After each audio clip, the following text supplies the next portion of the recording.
is number 23-50461, U.S. v. Turner. So, Ms. Kimmelman, whenever you're ready. Thank you, Your Honor. May it please the court, Kristin Kimmelman for Jonte Turner. Mr. Turner asked this court to vacate his convictions because the district court incorrectly denied his motion to suppress. This morning, I wanted to first focus on the lack of exigent circumstances. That, of course, then meant that the protective sweep was unlawful, and then the consequences of that, given that we have a warrant that was later obtained and the application of Massey to the facts of this case. So with regard to exigent circumstances, we know that there was a shot fired at 6:45 p.m. Over an hour later is when the officers entered Mr. Turner's apartment.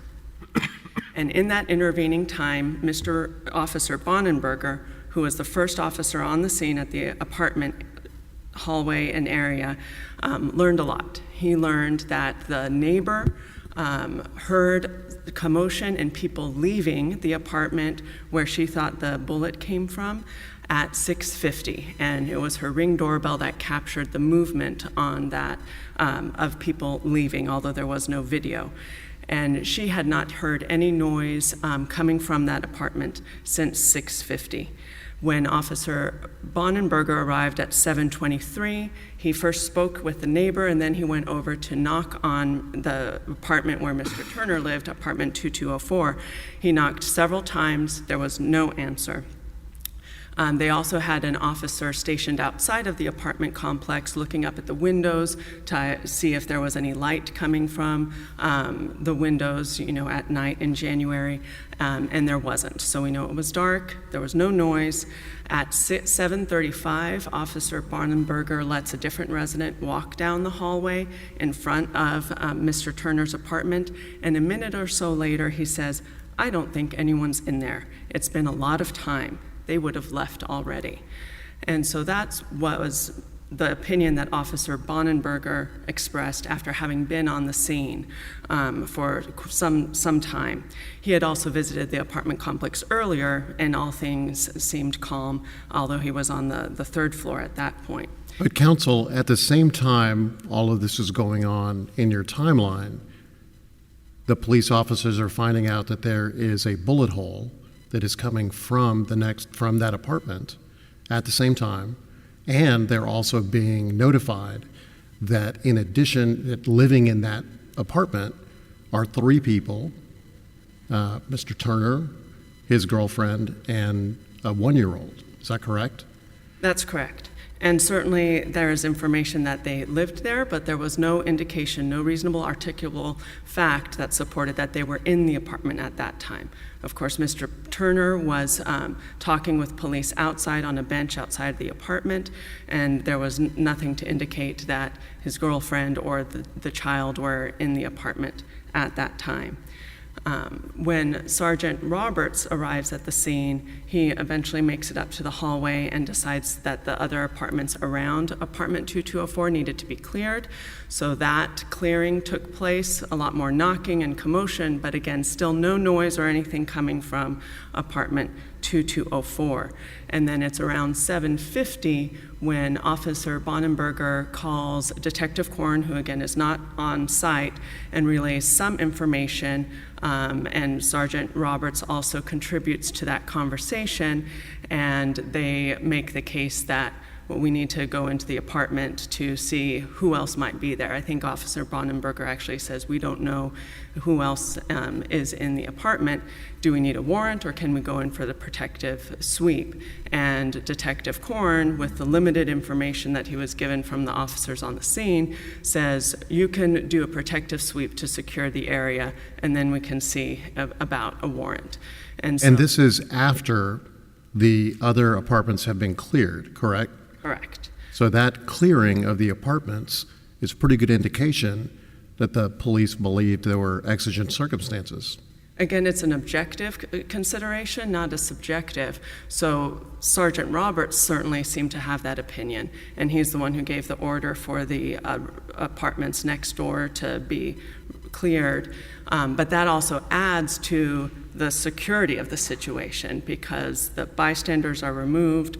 It's been an hour at this point, and there's been no noise or movement coming from apartment 2204, which is very different than this court's cases where they have found exigent circumstances. Typically, there's some sort of knock or approach by the officer, and then you hear shuffling, or the door is open and you see a gun and someone nearby the gun. Or you have some reason, the person you're not looking for comes to the door, and you have reason to believe that a different person is inside of that apartment with a gun. Those are the situations where exigent circumstances is supported and allow for the unwarranted search of an apartment. But that is a far cry from here. This is much closer to Menchaca Castrita, this court's case, where there was no indication that anyone remained after the suspect had left. They knew the suspect left, and they didn't know that anyone else was in that apartment. Why wouldn't the bullet hole in the wall paired with the multiple reports of gunshots not be enough? So a few things. The bullet hole may be evidence of some crime, but not of the exigent circumstances, that the evidence is going to be destroyed or that someone is still remaining in the apartment with access to a gun to cause damage. And the multiple calls, there were several calls to the police, I believe 2 at least, but they all related to the same shot. And that is a fact that Officer Bonenberger had clarified when he arrived on the scene. So it does, I think the second call was coded as a shooting in progress, which sounds, alarming, but when the officers arrived, they realized the area was actually very calm, and indications were that people in the apartment had already left. What's our standard of review on the exigency argument? Interesting question. So in Thomas v. San Marcos, the court said, which is a 1983 case, the court said, looking at we established the facts, that's clearly erroneous. But then applying to whether a reasonable person is, would have found exigent circumstances based on those facts, that is a legal question subject to de novo review. And here, for the most part, I think the facts are undisputed. Now, it is true in many of the court's cases in the criminal context dealing with exigent circumstances, they focused more on clear error and whether the district court's finding was clearly erroneous. I think that in this case, the finding was clearly erroneous because of the significant lag of time and no indications that someone was still in the apartment, coupled with, for exigent circumstances, is the amount of time it would take to get a warrant. And there were a few different opinions given by the officers in this case, ranging from, I think 20 minutes was the fastest to 2 hours, or maybe days, if it's a significant warrant. But in average, I think the officer said it would take an hour and a half. So an hour had already passed. Did the circumstances rise to such that the officers couldn't wait another hour and a half to get that search warrant to go in with that warrant? You mentioned Menchaca Castruito. Yes. So in that case, did the police have any indication that there were, in fact, like in this case, people living there, including a minor child? I don't think they knew that. I'm not sure, but they knew that Mr. Menchaca was there and he wasn't paying his rent, which is why the landlord came and visited. I don't think they knew whether he had other people in the apartment with him, and they had nothing to suggest that he had other cohorts there. So that possibly is a difference, but you still don't. I mean, certainly our case Menchaca and other cases establish that you can't just have a mere possibility of somebody. I mean, if a shot is fired and an hour later officers come to a house knowing several people live there, but it's empty and no one answers, that does not seem like an exigent circumstance. Which brings up another question I have. Has the government forfeited the argument concerning emergency aid? I believe they have. They didn't raise it. To some extent, that is implicated in the exigent circumstances, but regardless, they wouldn't meet that standard because there is no strong evidence of an emergency or imminent need for medical attention. And again, Troop, the case, says that mere possibility that someone might be in there injured is not enough. So turning to the Massey question, we do have here, after the warrantless entry and sweep of the apartment, Officer Bonenberger, again, that same officer who was first on the scene, is relaying facts to Detective Korn, who relays facts to Detective Soto, and Soto actually completes the warrant affidavit and gets it signed by the magistrate. Now, that warrant affidavit is relatively short. It's a paragraph, and it does say, of course, it has the bullet hole through the wall, and then a conclusory statement of someone inside in the apartment 2204 shot the firearm, and that to secure the scene, officers conducted a protective sweep and did not find anybody inside. What's lacking from the warrant affidavit in terms of Massey, where the agent was very forthcoming about the timeline of events and what the facts were on the scene, is that there's no timeline. There are not the facts of why the officers thought a protective sweep was necessary, and there's no facts about, at least before the unwarranted search, officers were freely discussing on the body cam other possibilities of where the bullet could have come from.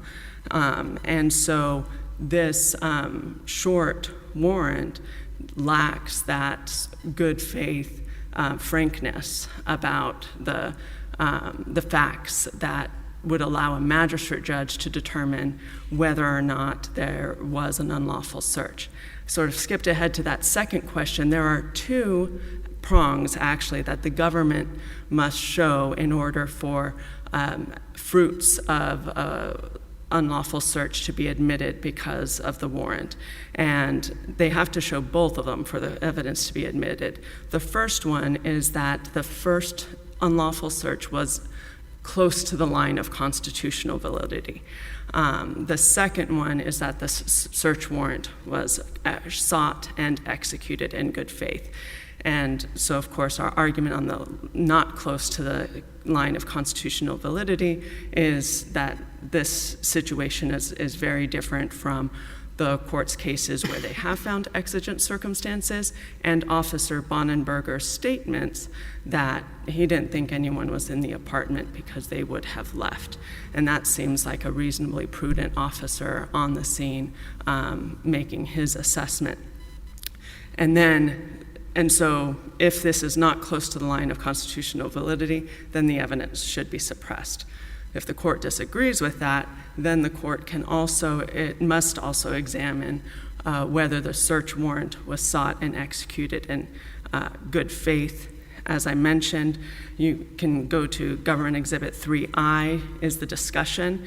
There's no mention of timeline, the lack of noise, the lack of light, or his belief that the occupants are gone when Officer Bonenberger is talking to Detective Korn. And then, I think critically, at least for Massey here, Officer Bonenberger remains on the scene and reviews the warrant and helps execute it. So he is sort of the through line through this. And so that purpose of deterrence would be served by suppressing the evidence here because of the officer's improper conduct throughout this scenario. Okay. If there are no other questions, then I've reserved time for rebuttal. Okay, very good. We'll see you back in about 20 minutes.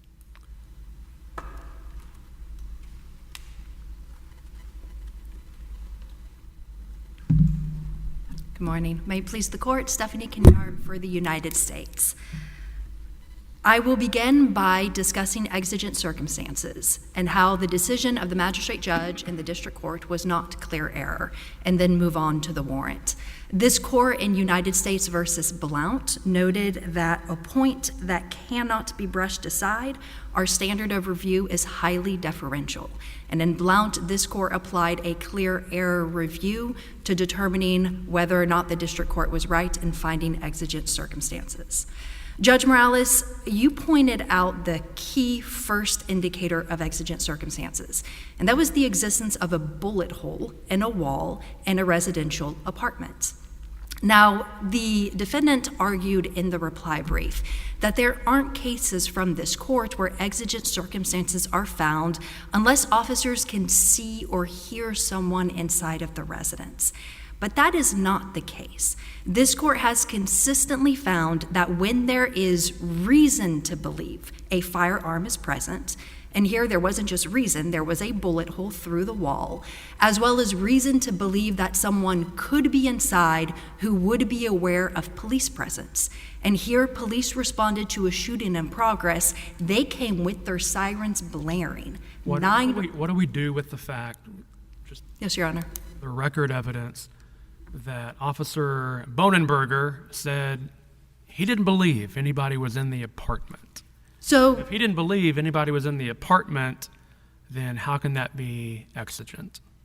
Your Honor, first, it is an objective standard. What he subjectively believed is not the test. But that is also one comment that is cherry-picked from a very lengthy body cam video in which they are constantly discussing what is going on. So what happens is at 1936 on body cam 3, as he is knocking with a fellow officer, he comments, "There's probably no one there anymore." But at the motion to suppress, he testified at pages 802 and 829 that he believed there probably was a gun and that it could pose a threat to the officers. He agreed with the decision to evacuate. When he and the fellow officer comment that maybe nobody's in there, in that very same minute, they cover the peephole and they stand to the sides of the door. In addition, the information that Officer Bonenberger had was from interviewing the witness into whose home the bullet was fired. She tells him in Exhibit 3A that she doesn't know if someone still is in the apartment. In Exhibit 3C, she says she doesn't know if anyone's still there. She heard noises. She heard people going away from the apartment, but she wasn't able to see or record. And then twice, at 1928 and at 1944, she tells him she is concerned about the child who is in the apartment. So Officer Bonenberger may have commented at one point with an officer, maybe nobody's still in there, but he never expressed that certainty, and he testified multiple times to the magistrate judge that he was concerned somebody was still inside. Is there a shelf life on exigence? Is there a duration? There is not a minute, there is not a hard time that we can put. Because here, as your friend on the other side pointed out, or cherry-picked, as you might put it, I don't know, that's what lawyers do. We comb the record and we look for things that are favorable, obviously. But based on the record, it looks like more than an hour passed between the time of that first shots fired call and when the apartment was in fact searched. And you just wonder, is a search after an hour exigent? Is it urgent? So this court has not put a time limit. So for example, in De Jesus Batres, it was 45 minutes. In Toussaint, it was 45 minutes. In this case, I think that the search and the timeline should actually be cabined into two pieces. So the officers arrive 37 minutes after the shot was fired. And immediately, they do not dilly-dally, they do not think there is time to waste. The first 15 minutes, as you can see on body cameras 3 and 4, a group of officers come to the hallway, they patrol the hallway, they secure the area, they are knocking on doors, they are going into Zuniga's apartment, they are looking at the trajectory of the bullets, they're gathering information and interviewing her. At the same time, other officers find the defendant. Things really pick up at 1939 when Sergeant Roberts arrived. He's the sergeant in charge and the person who can make decisions. And he knows it is an emergency, and treats it accordingly. At 1939-30, he orders evacuation of the apartments. 1941, he's interviewing the defendant. 1945, conferring with the other detective. 1947, interviewing again. By 1952, they have the key, and they are going into the apartment. And what Sergeant Roberts explains is when he arrived, he made the choice, and he explains this at page 873 of the record and 868. He made the choice to speak with the defendant first because with shots fired, he knew a protective sweep was likely, but he wanted more information so his officers didn't go in blind. And it is the conversations with the defendant that really heighten the exigency. So when officers speak to the defendant, they do not get any kind of reassurance that no one is in the apartment. The defendant says 3 important things. First, that he hadn't been in his apartment in the last hour and had no idea what had been going on. Second, it wasn't his apartment. He didn't control access to it, and he gave that as the reason why he couldn't consent to a search. It belonged to his mom's friend, whose name he didn't actually know. And third, he said that he wanted, despite being allegedly surprised that there was a bullet hole in his wall, he wanted to be the one to go in and check things out, and he declined an offer for officers to go with him. And as Sergeant Roberts testified, that was not a reasonable response. And as is clear in his 2 conversations at 1941 and 1947 on body cam 5, he makes it clear that he is concerned. The only reason the defendant would want to go in alone is that he knows who is inside the apartment and is attempting to hide that person. All of those things combined create exigent circumstances. And Maldonado and Silva and Tamez, and each one of those, officers had only a reason to believe that a firearm was on the premise. They knew that if there was someone in the home, that person would know that the officers were there because they couldn't conceal their identity. In taking those factors together, this court held in every case that exigent circumstances were present. Menchaca Castruita is very, very different, and it needs to be understood in context to understand what this court meant when it said the mere possibility a shooter may be present is not enough. So in Menchaca Castruita, a landlord family comes to check on the premises because the tenant hasn't paid rent. They go into the home, they see a lot of marijuana. They tell the tenant they're calling the cops. He runs out, he begs them not to. They say, we've already called. He runs to his car. He then tries to attack them with a tire iron. He then runs back to his car. He drives off. He leaves the door open. This court specifically held in finding no exigent circumstances.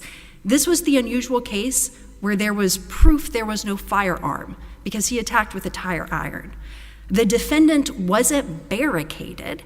Instead, he had forewarning that the police were coming, so if he had time to leave, so did his accomplices. And he left the door wide open, so probably no one was there.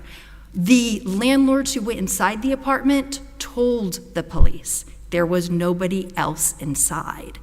And finally, when the officer performed the protective sweep, he didn't even take out his gun, which confirmed to this court that there was no genuine concern about safety from somebody being hidden inside. Yes, Your Honor. Our colleague Judge Higginson is fond of asking at oral argument. He'll say, Counsel, what is your best case for X? So Yes. tell me, what is your best case supporting the presence of exigent circumstances when officers can't see anybody, they can't hear anybody inside the home? You'd mentioned earlier that we had some precedent, so. You do. Yeah, and Maldonado I mentioned, and Blount I mentioned in part because those are cases where officers actually saw people come out, and those people said nobody's there. And this court said, you can still go in and perform a protective sweep even after people have exited. And here the officers didn't even have that certainty. They had a neighbor who heard some commotion and people running down the hall, and when asked, is anyone there, said, I don't know. But I think the two strongest cases are United States versus Silva, where it really was an arrest on a porch with some information a weapon could be involved, and that was enough to make sure that that house was empty and the police were not going to be attacked.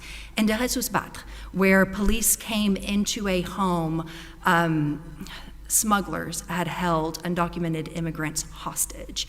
And they came in and they dealt with the whole scene. And 45 minutes later, even though there was no indication of a threat or that anyone was still out there, they couldn't be sure there wasn't a smuggler hiding in a detached garage 12 feet away. And even though 45 minutes had passed and there'd been no noise and there'd been no sight, this court held it was appropriate to do a protective sweep of that separate structure. In this case, absolute certainty of a firearm. Police presence is known. They are not being discreet as they are investigating in the hallway and knocking on doors. And here you have a defendant who doesn't just say nobody is in there, but makes statements that indicate he either has no way of knowing who was in the apartment an hour earlier, or that there's a very real chance he may be hiding someone. And in this case, if you look at the body cam discussions that Sergeant Roberts has with Sergeant Uveno at 1945 and with Detective Corn at 1950, you will see that both of those officers too, independently, without being guided by Sergeant Roberts, said, we need to do a protective sweep and cannot wait for a warrant. This court does take into account the experience of those officers, and here 3 independently determined a protective sweep was warranted. I do also quickly want to touch on the lack of movement and the lack of a response to knocking. This court noted in United States versus Troop that sometimes the lack of a response and movement in response to a knock at the door is that someone inside has committed a crime and knows that police officers are on the other side. And in this case, when Officer Bonenberger, Officer Hetrick, Officer Albrecht were knocking on the door, it was clear from their chatter, their announcements, their radios going, and the sirens blaring that it was officers on the other side of the door. As far as the light, officers couldn't figure out which window belonged to the defendant because the layout of the apartment complex was so confusing. So body cam 4 is that of Officer Bendele, who was outside with the defendant the whole time. And they asked the defendant at 1937, which window is 2204? And he says, I don't know. At 1941, when Sergeant Roberts interviews the defendant, he asks, which one's your window? And the defendant says, I don't know the layout, but my apartment must have the lights off, so it's the one without the lights on. And at 855 and at pages 855 and 893 of the motion to suppress hearing, when those officers were asked, did you see movement, did you see light, they refer back to the defendant's statement. They say, well, the defendant told us that it was the dark window. But they didn't actually have any way to corroborate that because they couldn't figure out which one 2204 was. In light of all of this, in light of the deference given to the district court's decision, there is no clear error in finding that there were exigent circumstances that justified the 99-second protective sweep that the officers then proceeded to do of the apartment. Okay. On the warrant question, on Massey, the first question in Massey is, was the search, the allegedly unconstitutional search that led to, that had evidence included in the warrant, close enough to the line of validity? We submit that this court only has to address Massey if it determines that there were no exigent circumstances and that the initial search violated the Fourth Amendment. But if Massey does apply, then under United States versus Silva, de Jesus Batre, Toussaint, Maldonado, Blount, Tamez, all of those cases indicate when there is reason to believe there's a firearm and police presence is known, 45 minutes is not enough to destroy exigent circumstances. Here the officers were there 10 minutes before that. It was at a minimum close enough to the line. Then the question becomes whether or not there was good faith. Now, this court directed in Warner that there are two things to look at. First, did the affiant say anything knowingly untrue or with reckless disregard for the truth in the affidavit? And the magistrate judge here had an opportunity to see Detective Soto testify and be cross-examined, and found that he did not act with reckless disregard. He acted carefully in preparing the warrant. But the second question is whether or not the officer at the scene laundered information, knew or had reason to know the search was unconstitutional, but didn't disclose that information in an attempt to launder the fruits of the poisonous tree. And in this case, I agree with opposing counsel that clip 3I is what we need to look to. And there, Officer Bonenberger tells the CID everything. He tells them the defendant opposed us entering. The resident in 2204, she heard people leave. We do not know if anyone is still in the apartment. He doesn't give timestamps and a timeline, but he explains that this is actually the second time he's been to the property on this bullet hole report. So makes it clear that this has been going on for a certain amount of time. And in Massey, this court explains that you don't need timestamps to have thoroughly explained the passage of time, as long as what you are communicating makes it clear that there was a passage of time, your obligation is met. As far as the statements within the warrant, none of them are untrue. They do not meet the falsity requirement established by Franks. Again, the magistrate judge found that there was no knowing misrepresentation or reckless disregard in any event. What about the statement that the police were given a key to the apartment? That statement, I do concede, is imprecise. It was obtained as the result of a consent search. And in that case, I think that was an instance where imprecise language was used. However, it's also the least significant of the statements because it isn't required for probable cause. So if this court were to excise that statement from the warrant, or were to go ahead and say, what if more information had been provided, if there had been no omission, and then the warrant had contained an explanation that it was obtained pursuant to a consent search of his person, that would not have changed the probable cause calculus.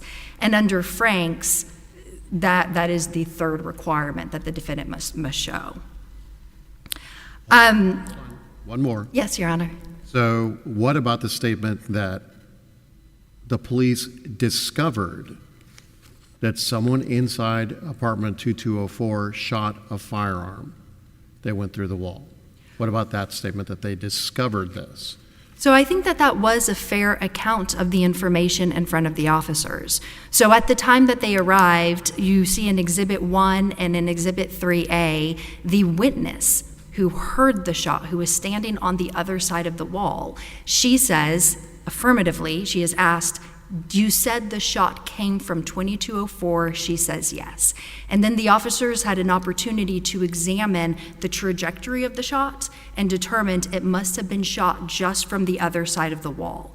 So the combination of witness testimony that they had, as well as the physical evidence of the wall, the fragments of the bullet, did make that a fair statement. And the contrary evidence, so the defendant is very specific about what was allegedly omitted. One is that Officer Bonenberger allegedly did not believe the shot came from 2204. And I think there, at best, you have one statement versus his multiple other statements that he did believe there was a threat from 2204.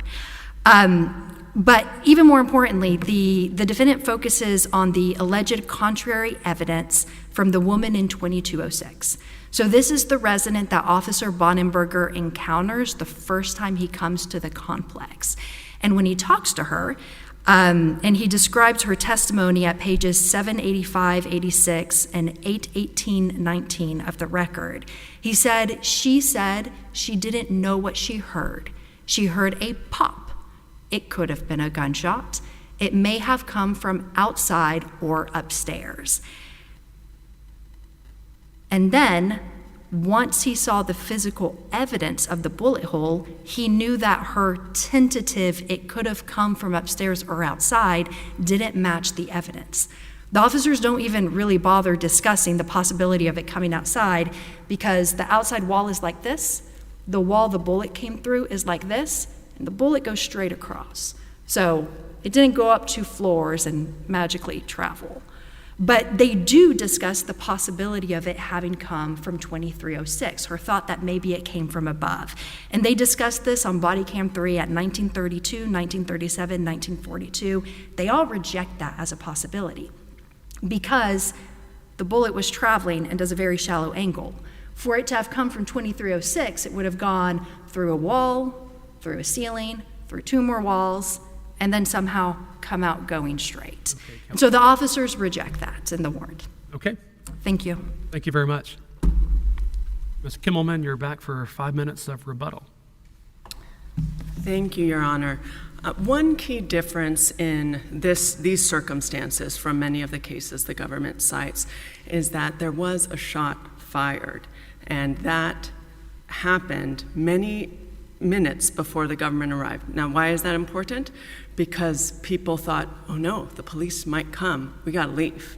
And so that sort of acts as the notice that there could be law enforcement on the scene, and there is an incentive at that moment for people to leave, and in fact, we know that many did, because that's what the neighborhood heard, and that's what the Ring camera captured. And so with this evidence of notice of law enforcement may be on the scene, and then people leaving the apartment, then to extrapolate from Mr. Turner's statements that he's not sure what happened in the apartment, he wasn't there, an articulable reason to believe someone is in the apartment, that is too far of a stretch, particularly when... And you start your argument off saying that we know that many people leave. We don't know that everyone is gone. We don't know that everybody left, but we have no reason to believe someone stayed. And I think that is key. With regard to the light, Officer Bonenberger did, during his conversation with the tenant in 2204, I believe around 1722 or so, offered to flash his light through the window so that the officer standing outside could identify which apartment was Miss Zuniga's, and then, construct where Mr. Turner's apartment was. We don't hear the entire end of that conversation, but we know that that effort was put forth, and that Mr. Turner said his apartment was dark. The officers accepted that, and we do know that the other officer in the hallway with Mr. Bonenberger looked several times through the peephole. So there was also a peephole which normally admits light if there is any light to leave. So everything indicates it was dark, it was quiet. This suggests it was empty, and once the officers arrived on the scene, made a lot of noise, it remained quiet as well. And there was no information that the officers had, unlike in Silva and those other cases the government cites, that another person could have been in the apartment, or likely there's reason to believe another person was there. They did not. The fact that the police knew that there were 3 people that lived there, and only one of them was outside, leaving the other 2 unaccounted for. True, they knew that, but again, people are not staying in their home the entire time. And when someone, so simply knowing that several people live in a house is not a reason to believe that 2 people are still in the house if a 3rd person is outside. I think there was also a conversation with Mr. Turner and his girlfriend, but of course the officers didn't need to credit that, but she was not even in town at the moment.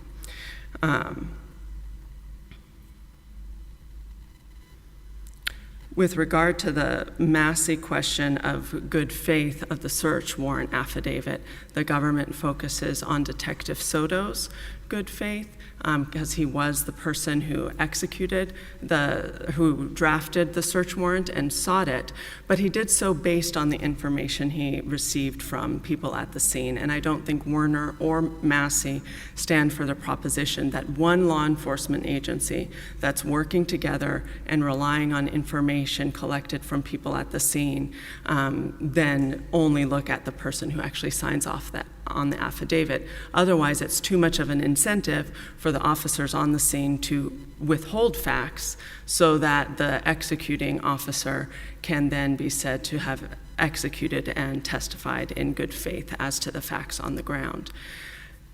The government also focuses on the subjective belief of Sergeant Roberts and other officers outside the apartment complex about the exigency. But I would submit the important factor are the facts that are shown on body cam exhibit 3, that was Officer Bonenberger's, and the facts that he gathered that not all of the other officers knew, but he knew that there was one shot fired over an hour ago, there had been no more noise from that apartment, and no articulable reason to believe someone was still in there who could threaten the officers with a gun. Okay, Ms. Thank Kimmelman, you. Thank you very much.